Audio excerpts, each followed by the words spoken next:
Correlation మనం discuss చేసే next concept.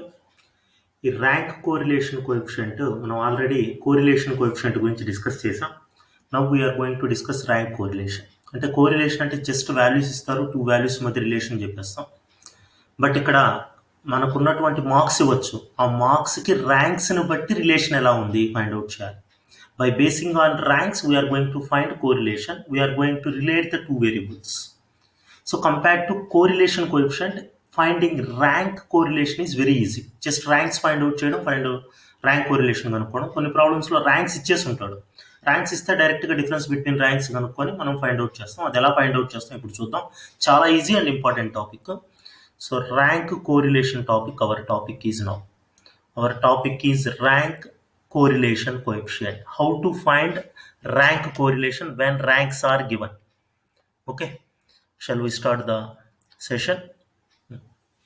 So rank correlation coefficient వచ్చేసి మనం ఎలా కనుక్కుంటామంటే ర్యాంక్ కోరిలేషన్ని by basing on ranks. This was invented by a famous scientist, Spearman, British scientist. That's why we call this one as Spearman's rank correlation coefficient అని కూడా అంటాం. దీనికి formula వచ్చింది 1 minus 6 sigma D square by N into N square minus 1. ఇక్కడ D అంటే difference between ranks. Difference between ranks, difference between ర్యాంక్స్ని D అంటాం. ఇక్కడ డినామినేటర్లో ఎన్ ఇంటూ ఎన్ స్క్వేర్ మైనస్ 1. ఎన్ అంటే నెంబర్ ఆఫ్ పెయిర్డ్ అబ్జర్వేషన్స్, 2 ఇచ్చుంటారు. ఆ 2 పేర్స్ ఎన్ని ఉన్నాయి, 10 పేర్స్ ఉన్నాయంటే ఎన్ 10, 5 పేర్స్ ఇచ్చాడంటే ఎన్ 5. ఓకే, ఈ ఫార్ములా యూజ్ చేసి మనం ఫైండ్ అవుట్ చేస్తాం. ఇక్కడ రో వచ్చి ర్యాంక్ కోరిలేషన్ కోఎఫిషియంట్. ఇది కూడా ఆల్వేస్ లైస్ బిట్వీన్ -1 అండ్ 1. -1కి +1కి మధ్యలోనే ఉండాలి. సో ఈ ర్యాంక్ కోరిలేషన్ కోఎఫిషియంట్ ఎలా ఫైండ్ అవుట్ చేస్తామంటే 2 వేస్లో. ఒకసారి ర్యాంక్స్ ఇచ్చుంటారు, ర్యాంక్స్ ఇచ్చుంటారు కొన్ని సందర్భాల్లో. So procedure to solve the problem అంటే to find ranks. When ranks are given simply difference between ranks కనుక్కుంటే డిఫరెన్స్ బిట్వీన్ ర్యాంక్స్ డి అంటే సబ్ట్రాక్ట్ చేయాలి. 2 ర్యాంక్స్ని సబ్ట్రాక్ట్ చేసి డి స్క్వేర్ కనుక్కొని రో కనుక్కోవాలి. రో అంటే ఈ ఫార్ములా యూజ్ చేసి 1 minus 6 sigma D square by N into N square minus 1. Ranks ఇవ్వనప్పుడు మనం ర్యాంక్స్ ఇచ్చి ర్యాంక్ కోరిలేషన్ కనుక్కోవాలి. ఈ ర్యాంక్స్ ఇవ్వడం లోయెస్ట్ వాల్యూకి 1 ఇవ్వచ్చు, లేదా హైయెస్ట్ వాల్యూకి 1 ఇవ్వచ్చు. సో ఇలా లీస్ట్కి 1 ఇచ్చి ర్యాంక్స్ కనుక్కోవచ్చు, హైయెస్ట్కి 1 ఇచ్చి ర్యాంక్స్ కనుక్కోవచ్చు. మనం జనరల్గా హైయెస్ట్ వాల్యూకే ఇస్తాం. మీరు by mistake least to highest కూడా ఇచ్చుకోవచ్చు. ఇప్పుడు ప్రాబ్లం చూస్తే 10 స్టూడెంట్స్ మ్యాథమెటిక్స్ స్టాటిస్టిక్స్లో మార్క్స్ ర్యాంక్స్ ఇచ్చేసారు. ర్యాంక్స్ ఇచ్చారు, మార్క్స్ కాదు. మనం ర్యాంక్స్ కనుక్కోవాలి. 10 స్టూడెంట్స్కి ర్యాంక్స్ ఇచ్చేసారు. ఈ ర్యాంక్స్ని యూజ్ చేసి వాళ్ళ మధ్య రిలేషన్ కనుక్కోవాలి, ర్యాంక్ కోరిలేషన్ కనుక్కోవాలి. సో ర్యాంక్స్ ఇచ్చారు కాబట్టి problem easy.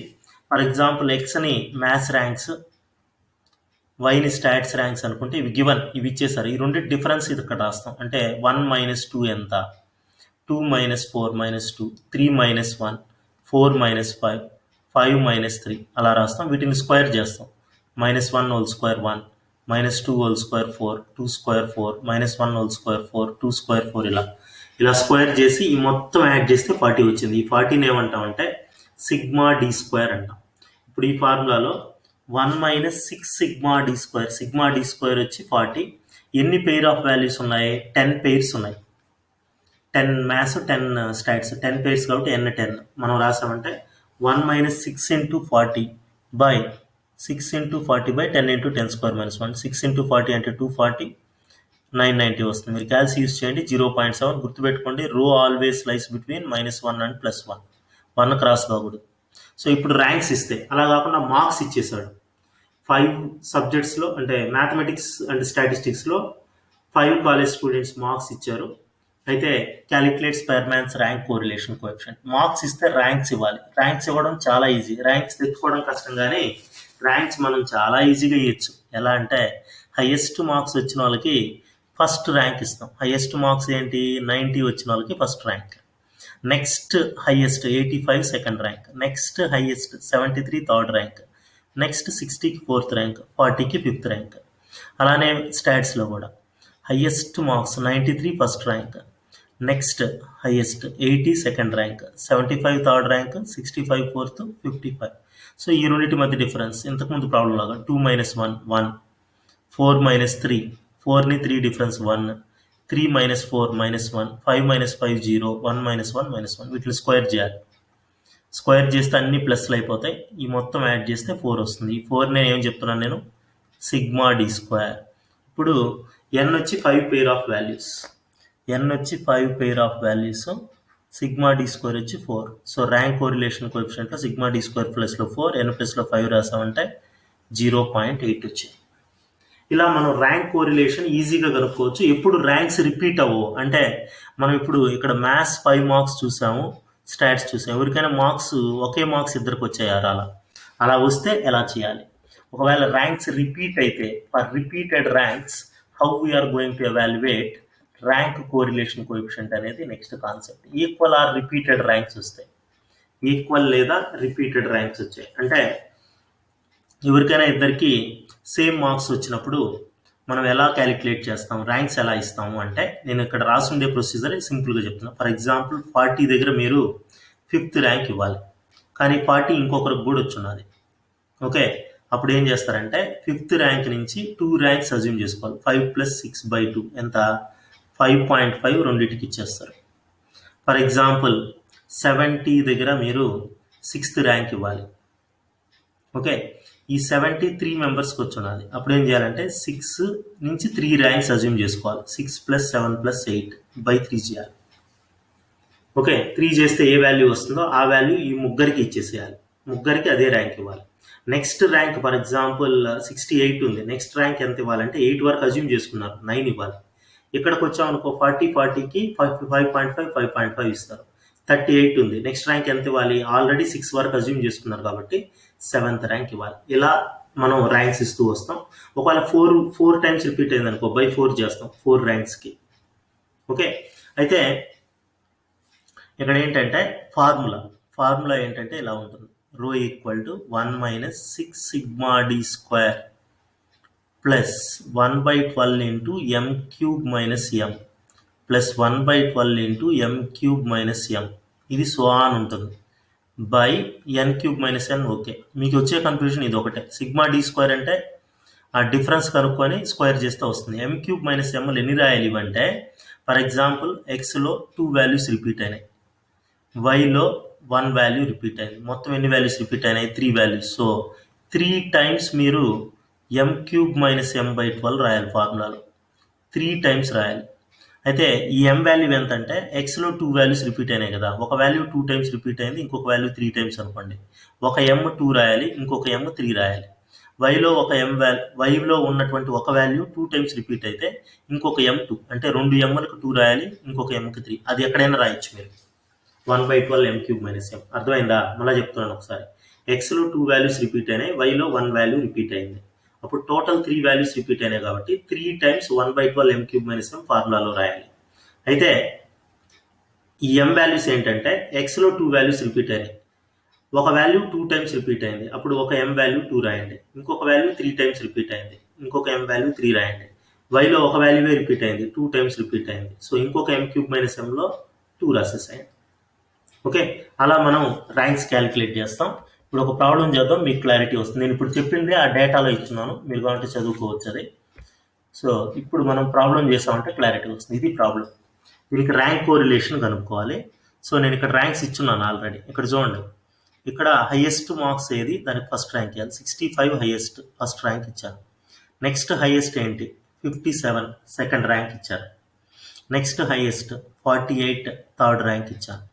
Next highest 40 fourth rank ఇచ్చాను. నెక్స్ట్ 33 ఫిఫ్త్ ర్యాంక్ ఇచ్చాను. నెక్స్ట్ 24 సిక్స్త్ ర్యాంక్ ఇచ్చాను. నెక్స్ట్ 7th ర్యాంక్ ఎక్కడ ఇవ్వాలంటే 16కి ఇవ్వాలి 7th ర్యాంక్.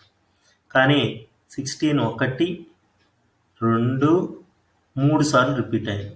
ఏ ర్యాంక్ ఇవ్వాలి ఇప్పుడు నేను 16కి? 7th ర్యాంక్ ఇవ్వాలి. 7th ర్యాంక్ దగ్గర 16 3 టైమ్స్ రిపీట్ అయింది కాబట్టి 7 నుంచి 3 ర్యాంక్స్ యావరేజ్ తీసుకోవాలి. అంటే 7 + 8 + 9/3 చేస్తే మీకు 8 వస్తుంది. కావాలంటే క్యాలిక్యులేట్ చేసుకోండి. 7 + 8 + 9 24/3 8 వస్తుంది. ఈ 8ని ఆ 316కి ఇచ్చేయాలి. 316కి 8 ఇవ్వాలి. సో నెక్స్ట్ లీస్ట్ ఏంటంటే 9కి ఏ ర్యాంక్ ఇవ్వాలంటే ఆల్రెడీ 9 వరకు అజ్యూమ్ చేసుకున్నాం కాబట్టి నెక్స్ట్ ర్యాంక్ 10 ఇచ్చేసేయాలి. ఓకేనా? ఇది ఎక్స్కి ర్యాంక్స్ ఇవ్వడం. నెక్స్ట్ వైకి వచ్చామంటే వైకి హైయెస్ట్ మార్క్ ఎంత అంటే హైయెస్ట్ మార్క్ వచ్చి 24 ఫస్ట్ ర్యాంక్. నెక్స్ట్ హైయెస్ట్ వచ్చి 20 సెకండ్ ర్యాంక్. నెక్స్ట్ హైయెస్ట్ వచ్చేసి 20 తర్వాత థర్డ్ ర్యాంక్ ఎక్కడ ఇచ్చాం 19 third rank. Okay, next fourth rank 15కి fourth rank. Next fifth rank ఇవ్వాలి, దేనికి ఇవ్వాలి 13కి ఇవ్వాలి. 13కి ఫిఫ్త్ ర్యాంక్ ఇవ్వాలి, కానీ 2 టైమ్స్ రిపీట్ అయింది. సో 13 2 టైమ్స్ వచ్చింది. ఫిఫ్త్ ర్యాంక్ నుంచి 2 ర్యాంక్స్ 5 6 యావరేజ్ 5.5. ఈ 5.5ని రెండు 13స్కి ఇచ్చేసేయాలి. నెక్స్ట్ 13 తర్వాత నెంబర్కి ఏ ర్యాంక్ ఇవ్వాలంటే 6 వరకు అజ్యూమ్ చేసుకున్నాం, 7th ర్యాంక్ ఇవ్వాలి. అంటే 13 తర్వాత 9 ఉంది, 9కి 7th ర్యాంక్ ఇచ్చాం. సో దీనికంటే లీస్ట్ ఏముందంటే 6 ఉంది, బట్ 6 కూడా 2 టైమ్స్ వచ్చింది. చూడండి 6 2 టైమ్స్ వచ్చింది. 6కి ఏ ర్యాంక్ ఇవ్వాలి 8th ర్యాంక్ ఇవ్వాలి. 2 టైమ్స్ వచ్చింది కాబట్టి 8 నుంచి 2 ర్యాంక్స్ 8 to 9 యావరేజ్. 8 + 9/2 అంటే 8.5ని 6 ఈ 6కి ఇస్తారు. నెక్స్ట్ ర్యాంక్ 9 వరకు అజ్యూమ్ చేసుకున్నాం కాబట్టి నెక్స్ట్ ర్యాంక్ 4కి 10 ఇచ్చేస్తాం. ఓకేనా, ఈ ర్యాంకింగ్ ఇచ్చేది అర్థమైతే అయిపోయినట్టే. ఇప్పుడు సబ్ట్రాక్షన్ మీకు తెలుసు, 3 - 2 5.5, 5 - 5.5, 4 - 1, 10 - 8.5 అలా వాల్యూస్ రాసుకొని వీటిని స్క్వేర్ చేయాలి. -2.5 whole square, 0.5 whole square, 3 square, 1.5 square చేస్తే ఈ వాల్యూస్ వస్తాయి. ఈ మొత్తం యాడ్ చేస్తే మనకు 40 వచ్చింది. ఇప్పుడు మనం ఫార్ములాలో, నేను ఇక్కడ కంప్లీట్ రాయలేదు, ఇక్కడ రాస్తాను పక్కన మీకు క్లారిటీ వస్తుంది. ఫార్ములాలో ఎన్ని m³ - m/12 రాయాలంటే క్లియర్గా చూడండి. 16 is repeated 3 times in x. ఎక్స్లో 16 3 టైమ్స్ రిపీట్ అయింది కాబట్టి, అంటే ఎక్స్లో ఒక వాల్యూ రిపీట్ అయింది, ఎక్స్లో 1 వాల్యూ రిపీటెడ్. వైలో 13 6 అంటే వైలో 2 వాల్యూస్ రిపీట్ అయినాయి కాబట్టి మొత్తం ఎన్ని 3 వాల్యూస్ రిపీట్ అయినాయి కాబట్టి 3 టైమ్స్ m³ - m/12 ఉండాలి. 1 2 3 టైమ్స్ రాసాం. ఇంకా m వాల్యూస్ ఏంటంటే ఎక్స్లో ఒక వాల్యూ 3 టైమ్స్ రిపీట్ అయింది, 3 టైమ్స్ రిపీట్ అయింది కాబట్టి ఒక m వాల్యూ 3 పెట్టాలి. వైలో 2 టైమ్స్ రిపీట్ అయినాయి కాబట్టి 2 m వాల్యూస్ 2 2 అంటే ఒకసారి 3³ - 3 రాయాలి, ఇంకోసారి 2³ - 2 2³ - 2 చేసి మనం సబ్స్టిట్యూట్ చేసి సింప్లిఫై క్యాల్సి యూజ్ చేయండి. క్యాల్సి యూజ్ చేస్తే ఇది వస్తుంది మీకు 0.7332.